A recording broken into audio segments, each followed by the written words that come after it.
primeiro exemplo, então, foi só para contextualizar. Agora a gente vai entrar nos exemplos propriamente dito que nos interessam a respeito dos limites laterais.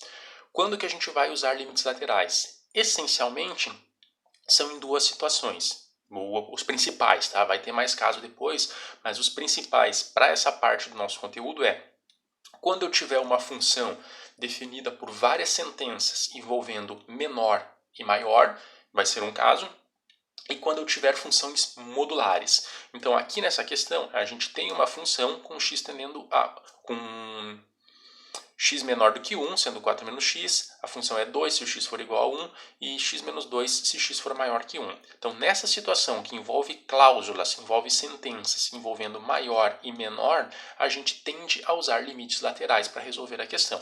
Mas nessa daqui em específico, ele já tinha pedido para a gente calcular limite de x tendendo a 1 pela direita e x tendendo a 1 pela esquerda. Então tem que lembrar do que é o aspecto teórico. X tendendo a 1 pela direita. X tendendo a 1 pela direita são valores próximos de 1, porém maiores do que 1. Opa, se são próximos de 1, porém maiores do que 1, aquela lei de informação que envolve valores maiores do que 1 é essa lei de informação aqui.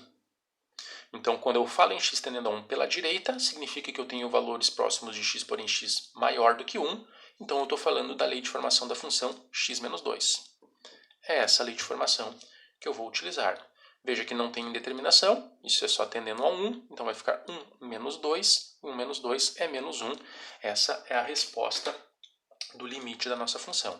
Agora, se eu falo em x tendendo a 1 pela esquerda, x tender a 1 pela esquerda significa que são valores próximos de 1, porém menores do que 1. Se são menores do que 1, eu estou falando desta lei de formação aqui. Então, eu estou falando de 4 menos x. Então, é a lei 4 menos x que eu devo utilizar. Isso vai ficar substituindo 1 na função, 4 menos 1, que dá 3. Então, o limite pela direita deu menos 1, o limite pela esquerda deu 3.